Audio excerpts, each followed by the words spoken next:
Figured I'd do a video on this Sony TA-N86 power amplifier that I bought recently, shipped over from Germany. It's a 220/240 volt model. I am going to be replacing all of the capacitors inside of it, and sort of just going over and restoring it as best I can. I'm not an expert by any means, so I'm just kind of following the service manual and trying to clean up stuff where I see where it's obviously bad. I'm smart enough at least to follow a service manual and adjust amplifiers and stuff based on the instructions in the service manuals. So this amp here is I think a kind of well regarded amplifier, but it does use a switching power supply, which I've taken out of its shell.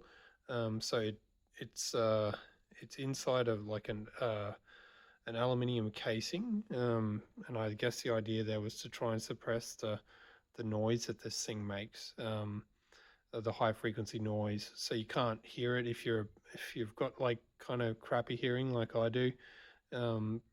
It's switching at 20 kilohertz, so I can't hear it. I'm sure there's people who can, but I can't even hear 15 kilohertz from a CRT anymore. So what I plan to do is kind of just I've already taken, as I said, taken this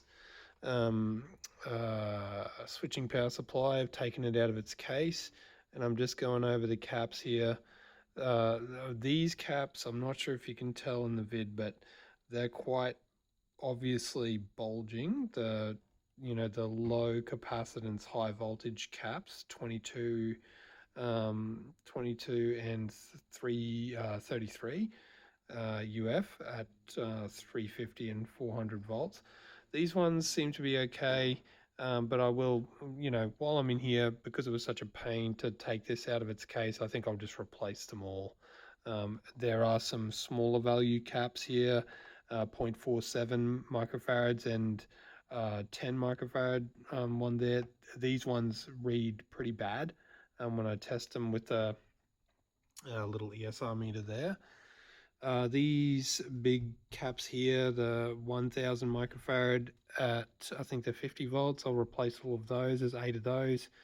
I haven't tested this 220 at 400 volt cap yet, but I'm pretty sure that's going to be okay. There's a few other caps sprinkled here and there. I'll probably replace the trimmers. There's 6 of them, I believe. 3 on that side and 3 over here. I'll replace those, and there's some other, small value caps around this area, and some there's one near the relay there. I'll replace those, and I think there's a couple of tantalum. I'm pretty sure they're tantalum caps there. I'll swap those out with something more modern, or just tantalums but new ones. Yeah, I got this amp. I powered it up. It was working. Well, it's still working as far as I know. There's nothing wrong with it. But I want to kind of future-proof this power supply as best I can, because I think they're kind of notorious for running a bit toasty.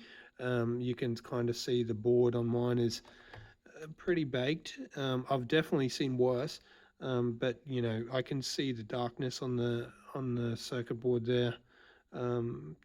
So it's, it is what it is. I'm gonna I'm collecting the values, and then I'll make an order on DigiKey or Mouser. I prefer DigiKey. And then I'll swap those out, and I'll probably I'll replace the thermal pads on the heat sinks, on the output transistors, and the LEDs, the lamp is gone on this, which is pretty common.